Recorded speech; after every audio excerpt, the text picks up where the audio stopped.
have here a Marvel universe that is unapologetically black. So she's the bad guy. She's getting ready to come in this door. She can't pull it forward because I'm grabbing it. I reach under here and I just drop.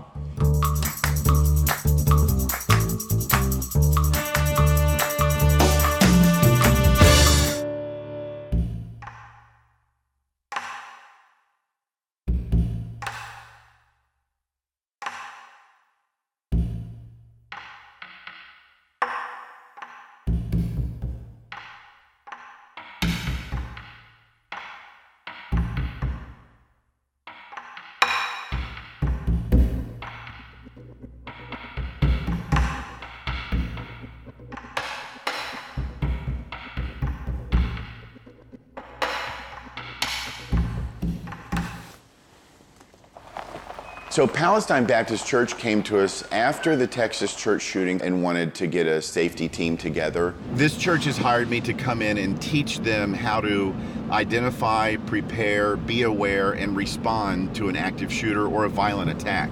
So during this service, I'll walk around and I'll be looking for locked doors, the situation of the nursery, the preschool, the Sunday school with the kids, and then just get a general feel of the property. Their pastor is a retired police officer. They're just trying to be one step ahead to keep that property secured and safe. That's what we've been entrusted to do. So we'll go around and we'll check where the kids are and we'll see how that's locked down and see if we can just walk in there right now. Locked doors are a good sign.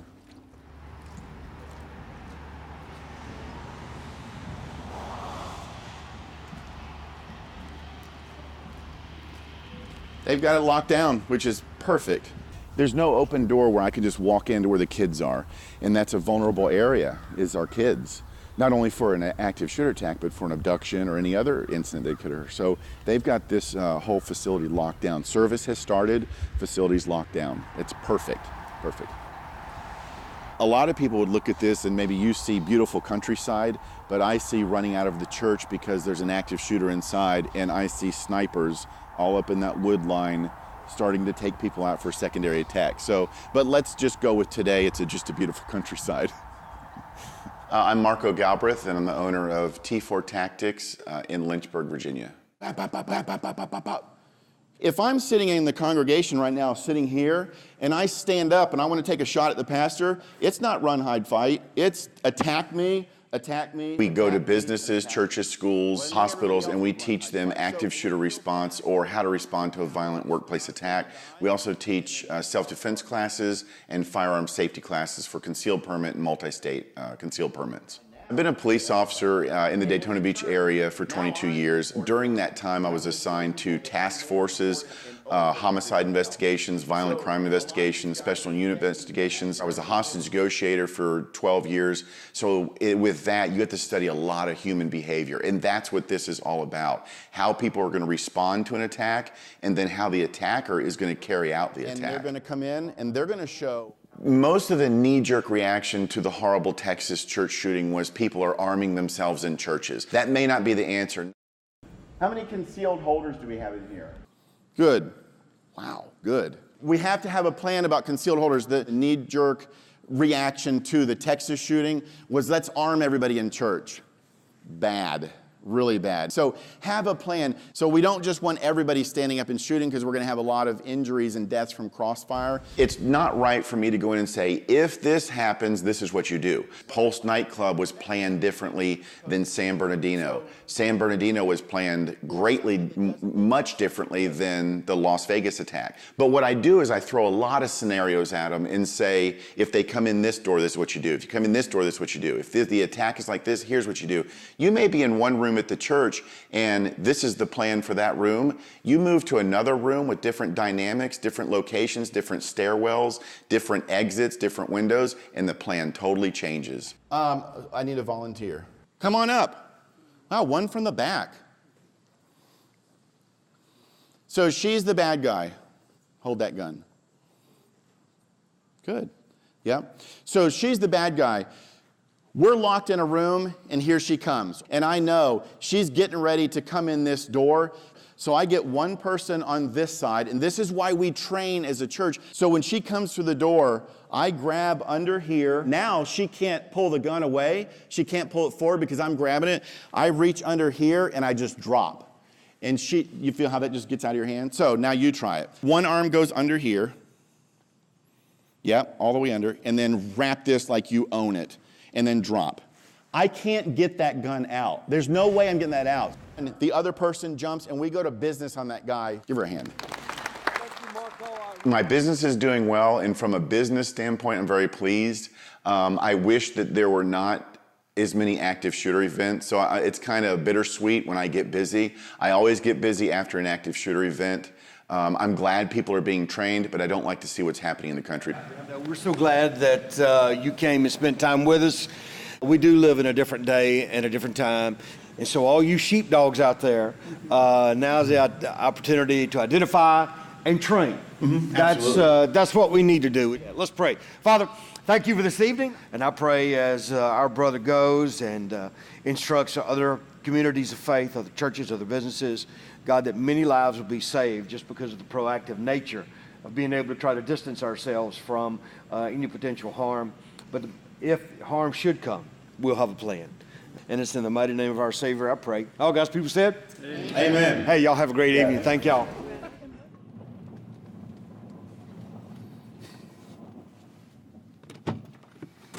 Come here. Come say hello. Hi, baby. Oh, hello. I have people that speak to me and they're 100% against firearms. That's fine. I understand that and I respect that. But for me, I want to carry one, and maybe it's because I was a retired police officer, but in the business I'm in, but for me, I want to carry one for my own personal protection. Because the reality is, we're having attacks all over this country. I'm pro-Second Amendment, and I feel that we should keep the right to carry and responsibly carry firearms. One of the classes that I teach, and this is really fun, but in date night, we kind of transform the classroom into a nice setting. Candlelight, non-alcoholic wine, because we don't want to mix that with firearms. And my wife is the server. She plays waitress, and she really gets into it. And we have a good time. Come on in. Welcome to date night. Have a seat. Okay. Get you started with some water. Why did you guys take the class? What was the reason for you taking the class? I want to know what she needs to know so I can help her. I really don't care for guns too much, Okay. but I still want to learn about them. Okay. I have 4 kids, so. Okay. So I tell a lot of people, somebody breaks into your house and comes in and takes your TV, you can't shoot them because you can't use deadly force to defend your own property. It's just me and my kids. That's stupid. Yeah. In Virginia, I can't use deadly force on somebody to protect property. As a woman and a mom, it's frustrating because my first tactic is going to be to defend my children, to protect them, and I can't protect them by running because they're in the opposite side of the house, you know? Well, yeah, and that's Especially if they're coming to my house. I'm pretty much not gonna use it for any other time except for my home. But think about the judge and jury. Do you leave your house and leave that person in the house with your kids, or do you go to your kids down the hallway? I'm going to go to the kids down the hallway and lock myself in the bedroom or barricade myself in the bedroom and say, I have a gun, don't come down that hallway. I have kids in here, you're scaring me.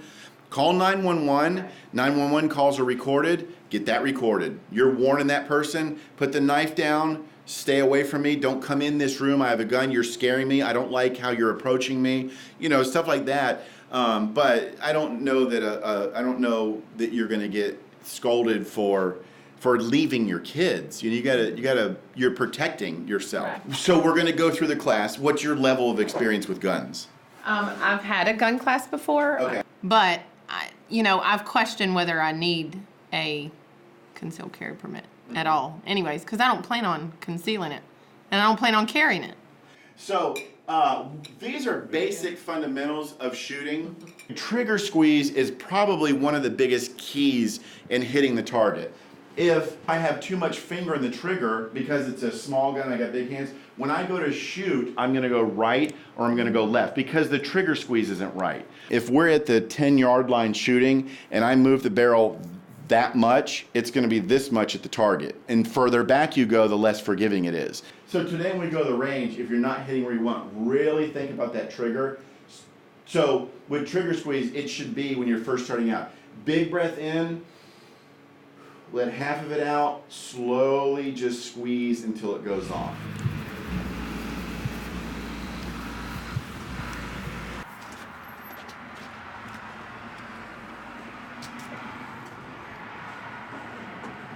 Well, have you shot your Glock 43? I've shot it twice, but because the recoil and the jerk action on it, I put it away and I don't want to touch it no more. Let's rent that one, the 43, and then a 22. It's pretty identical. Should be good to go. Just make sure when you go in there, just set the guns down like facing downrange. Mm-hmm. Yep. And just make sure they stay downrange. Right now. All right, here we go. Have you loaded one of these before? No, actually, I haven't. Okay. Probably not much different than a. Yeah. So you start in the front. Yep. Get on target. Big breath in. Let half of it out and just squeeze as you're lining up through there.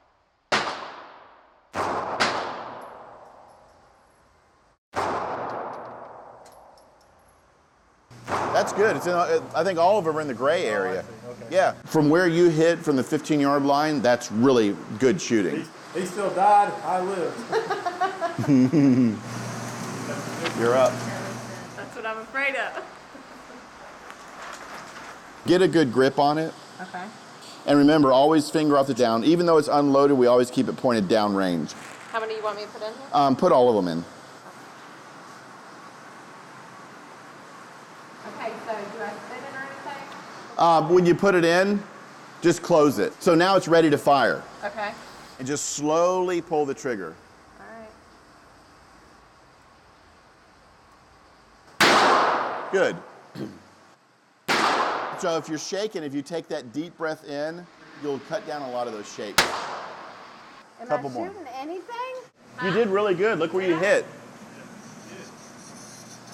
No way. Yeah, right in here. 1, 2, 3, 4, 5.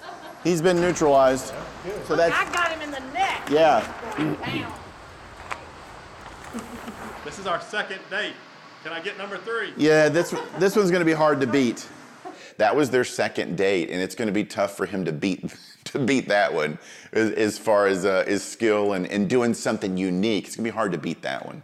Dinner, gun class, and shooting range. That's just fun.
It shows that we had so much compassion, you know, so much love that, oh my goodness, we still have some humanity.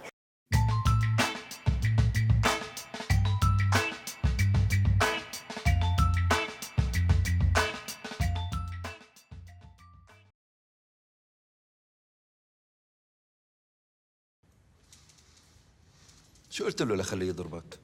انتوا اصلا شعب بلا اصل.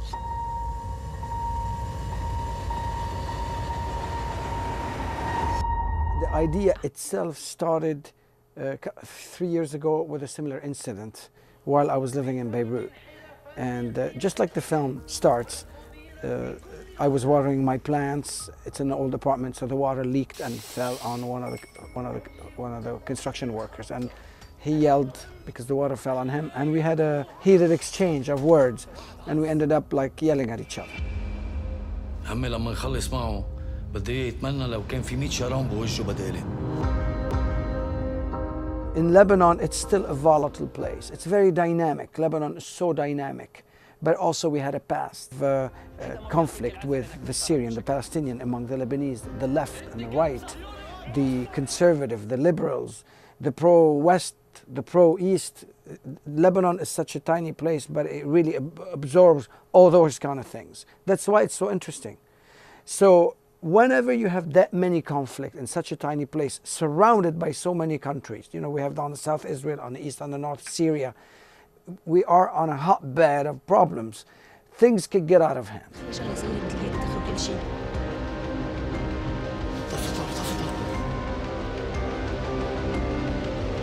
أنا مني يسوع المسيح لحتى أبرم له خد التاني.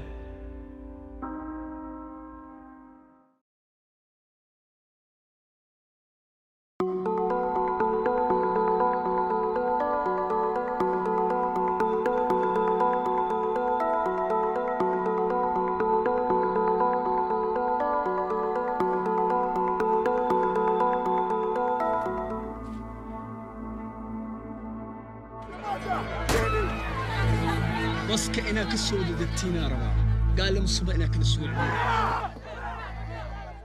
It's a very universal topic. So it's about solidarity and loyalty and standing up for each other, and that applies to every single person on this planet. My favorite part in the movie was when the Muslims stepped in to save us Christians.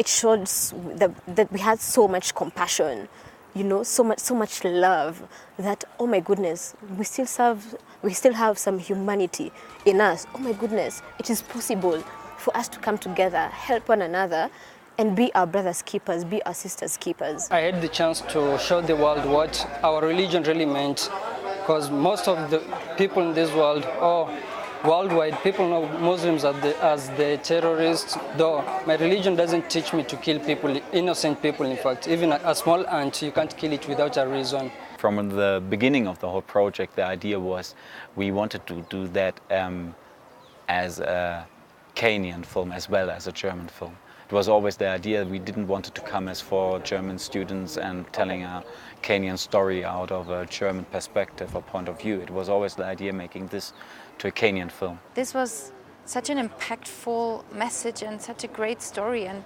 we really were so touched and really wanted to spread it out into the world. This movie cuts across from religion to the police to the systems we have here in Kenya. It should change first the mindsets of everyone. And as I said, Muslims are not bad people. 95% of our crew and team was Kenyan. And I loved working with the Kenyan film crew. I love the filmmakers we met and we worked with because, you know, they really want to change lives, societies with their art. So there's a very great vibe in filmmaking here. That's what I love, and I really miss that sometimes in Germany. The news are full of tragedies and horrible stories, and it's important to recognize them. That's very important, but I think it is also important that you show people who do something great and who not fight with weapons against it, but with love and kindness.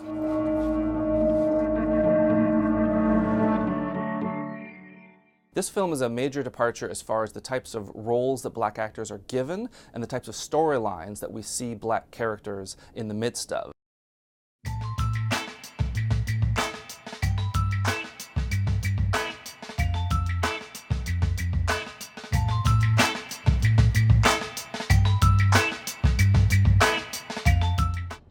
From this day forward, you will become sparrows, weapons in a global struggle for power. What reactions do you get about the film in the climate that we are in now with women and Me Too and the character that you are projecting? I think people feel so empowered. I think that to watch a woman take control of her body and her sexuality and use her mind to win, and she's always 4 steps ahead of everybody else in the movie. A lot of women in these parts of the world, they have to learn a level of survival that I can't even imagine.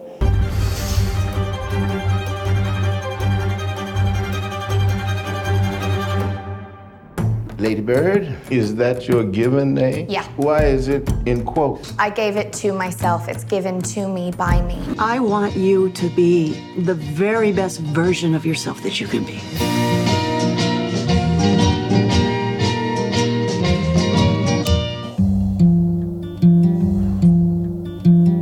So, Mildred Hayes, why did you put up these billboards? My daughter Angela was murdered 7 months ago. It seems to me the police department is too busy torturing black folks and eating Krispy Kremes to solve actual crime. What I wanted to write a really strong female lead of a movie, because the last 2 movies that I did weren't really that way inclined. Trying to capture someone who is kind of outrageously angry about a murder of her daughter, and her attempts at finding justice for that. I guess you're Angela Hayes' mother. That's right. I'm Angela Hayes' mother.